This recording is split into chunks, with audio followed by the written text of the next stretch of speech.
The meeting is taking place at Wits Uveka because it includes all parents from the school, from all grades. As you understand, the dominating factor in this meeting is about the SGB of the school. Do the parents want it to remain, or do they want it to be disbanded?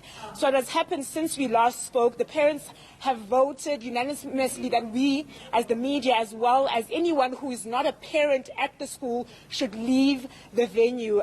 We were in the venue for about 2 minutes at the start of the meeting, and the DG of Education in the province asked the parents to vote as to whether they want the media to stay or leave, and the majority vote said we should leave. We've also been informed by the NEC's office that he will brief the media after the meeting as to what does come out of the meeting. Now, this is a matter, as you've mentioned, that has sparked outrage among many South Africans, and particularly old parents of Parktown Boys High, who still have a very huge interest in the school and the values that it upholds. Old parents were also kicked out. Now, I've joined by such a parent, Ian Daly, who very passionately came out of the meeting because you said you still want the school to uphold the values that it should. Absolutely. I mean, the reason I came here was not to cause trouble, but rather to be supportive towards the school, and also to offer my assistance when it comes to making decisions as to whether or not the SGB should stand, and merely to make a suggestion. In my opinion, the SGB should step down from the point of view as it's not about them.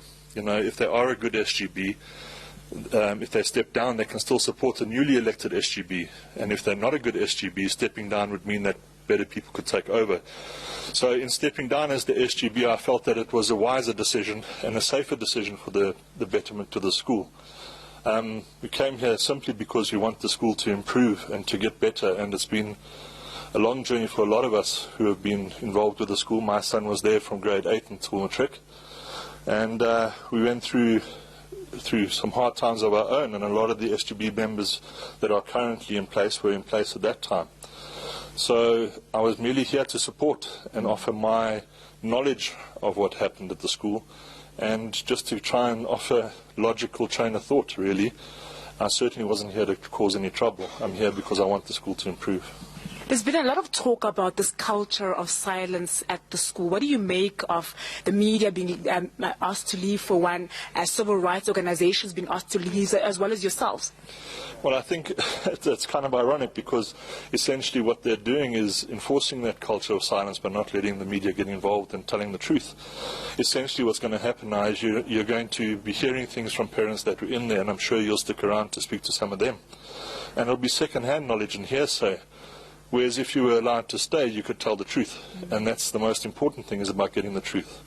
Another thing that we've also experienced as well, and we're concerned about the future, is we also, during our time at the school, we had an investigation opened where Harris, Newp and Mulabatsi also got involved and put together a report.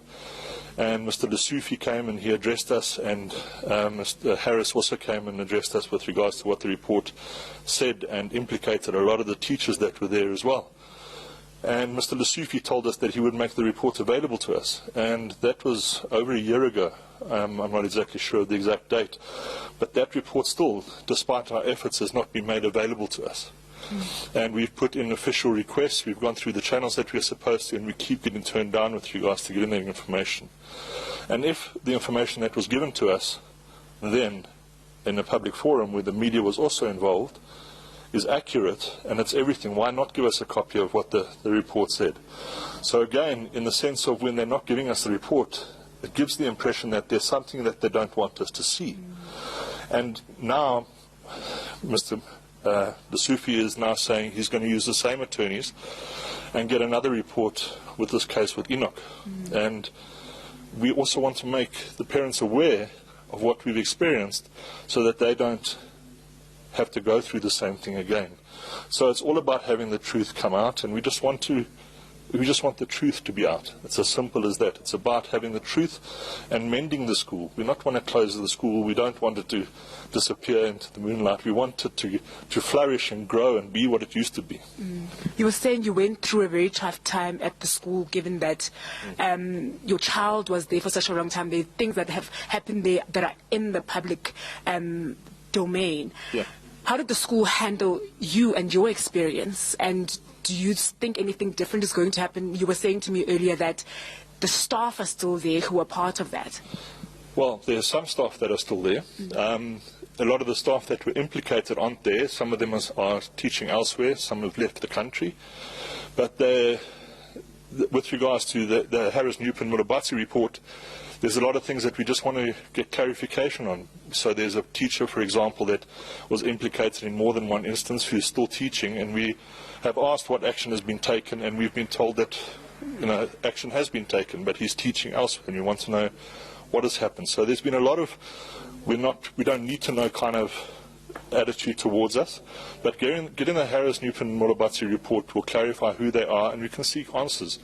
And when we get those answers, I mean, what's wrong with the truth? Nobody can argue about the truth. You can't give anybody a hard time because they're telling the truth.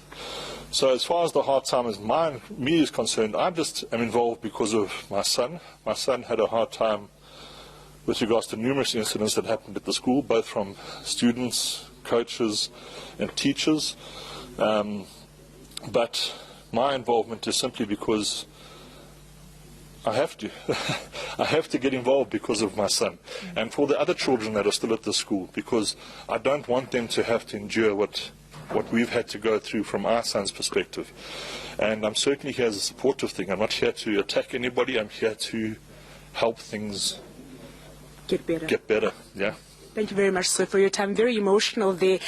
Some of the parents who are old parents of the school were asked to leave the venue by the parents who are current parents of the school. They're saying that this is a very sensitive matter and they want it to be handled with very strict security. So the MEC is the only one that's going to be speaking to us with regards to the outcomes of the meeting. I'm going to ask Steve Mabona. Steve, if you can just come and join me, because we were expecting to go inside the venue and to talk to us about a little bit about what do you make of the media not being allowed by the parents? Look, it's quite sensitive. We need to understand that, some parents probably they felt that they were not told the truth, and hence they wanted their meeting with the MEC officials and the SGB. So hence, previously we did not have a problem with the parents allowing media in the engagement or the meetings, because procedurally we will ask the parents whether do they have a problem, with the media, and they will say no, we don't, because one, previously probably parents wanted the media to assist them to expose probably all the allegations that were happening at the school, allegations of sexual assault, all those things that were happening there at the school. So this time around, the parents were consulted, as we would normally do, to say, do you want the media? And they said, no, we don't want the media because, one, you are sensationalist. The accuracy, you were inaccurate when you're reporting on this matter. That's what they said. And they also went to suggest that the former parents in the house also they need to leave, and they also suggested that the parents that came with children, still in school uniform, the children need to leave the meeting because they wanted a private session with the MEC and the department. So we really need to respect that, taking cognizance where we come from, especially with this matter and how it was reported, how they interacted with. At some point parents were called to a meeting where they could not even ask a single question, and hence they felt that, look, they now need, because they're going to interact with the MEC, they need to be with the MEC, not with everyone. Older parents still seeking answers from things that are with, that happened to their children when they were at the school. What about them? No, there was a probe that was undertaken. You will understand that, and a report was given to the MEC. MEC pronounced on the outcome of the report. He summarized the report, but the former parents wanted the MEC to avail the report. And MEC said, look, this is a confidential report. It has identity of children, and at some point those are minors. So you cannot release that in the public space. He then opted to summarize the report. And the gist of it, he really went to an extent of pronouncing on what the report was saying. One, the focus was more on doing away with initiations and make sure that the allegations that the boarding, you can only have a matron that will be probably a male. I mean, we brought in a lady there, and there were allegations that children were sharing razors, when they were shaving and all that. That has been abolished, and the educators that were implicated were charged, with all those allegations.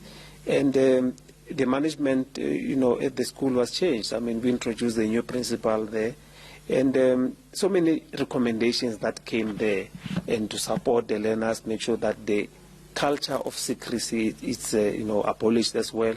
That was, among others, the recommendation. So that's why, moving forward, we just want to interact with the parents and consult. But previously, we did report back on that investigation.